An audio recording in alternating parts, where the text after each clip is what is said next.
Cinema industry ఎందుకు easy target అవుతుంది ప్రతి ఒక్కరికి? ఈ ఇష్యూ వల్ల సినిమా ఇండస్ట్రీలో యూనిటీ పెరిగిందని చెప్పొచ్చా? ప్రతి ఒక్కరు రెస్పాండ్ అవుతున్నారు ఈ ఇష్యూ మీద. మంచి ప్రశ్న అండి. ఖచ్చితంగా వాస్తవానికైతే 1980 ఆ ప్రాంతం లేదా 70 తర్వాత సినిమా పరిశ్రమ రాజకీయాలలోకి రావడం కానీ, రాజకీయ వ్యక్తులు సినిమాల్లోకి వెళ్ళడం కానీ జరుగుతున్న క్రమం అయితే చూస్తా ఉన్నాం. ఈవెన్ అమితాబ్ బచ్చన్ కానించి సినీ పరిశ్రమ శ్రీను ప్రముఖులంతా రాజకీయం. ఈ 90, 2000 దశకం వచ్చేసరికి సినిమా పరిశ్రమని రాజకీయ పరిశ్రమను విడదీసి చూడలేనటువంటి అగత్య పరిస్థితుల్లోకి నెట్టబడింది. దాంతో పాటు రియల్ ఎస్టేట్ అంటే ఇక్కడ ముగ్గురు కూడా రియల్ ఎస్టేట్ నుంచి వచ్చిన వాళ్ళు సినిమాలకన్నా వస్తారు, రాజకీయంలోకి వస్తారు. రాజకీయంలోకి వచ్చిన వాళ్ళు రియల్ ఎస్టేట్ చేస్తారు, లేదా సినిమాలో పెట్టుబడి పెడతారు, నటిస్తారు, ఏదో రూపం చేస్తారు. ఇవి అవినాభ సంబంధం ఉంది, తప్పేం లేదు.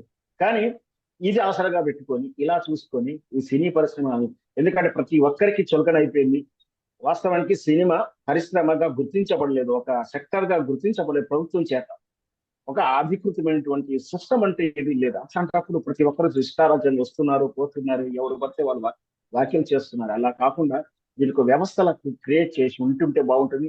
ఇకనైనా సినిమా పెద్దలు ఈ నాగ చైతన్య విషయంలో, సమంత విషయంలో, ఈ కొండా సురేఖ చేసిన వ్యాఖ్యలు, నిన్న చేసినటువంటి హైడ్రా విషయంలో కానీ, అంతకుముందు చేసినటువంటి వైఎస్ రాజశేఖర విషయంలో కానీ, ఇవన్నీ కూడా గ్రహించి ఈ డ్రగ్స్ విషయంలో, ప్రతిసారి డ్రగ్స్ విషయంలో కూడా ఇవన్నీ చేసి ఖచ్చితంగా సినీ పరిశ్రమ ఏకదాటి మీదకి వచ్చి వీళ్ళ మీద ఒక ప్రెస్ నోట్ కానీ గురించి ఒక మూమెంట్ జరిగింది.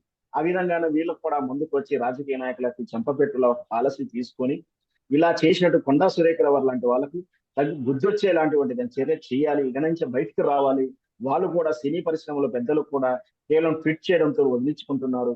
ట్వీట్ చేస్తే సరిపోదు, మూమెంట్ చేయాలని నా రిక్వెస్ట్.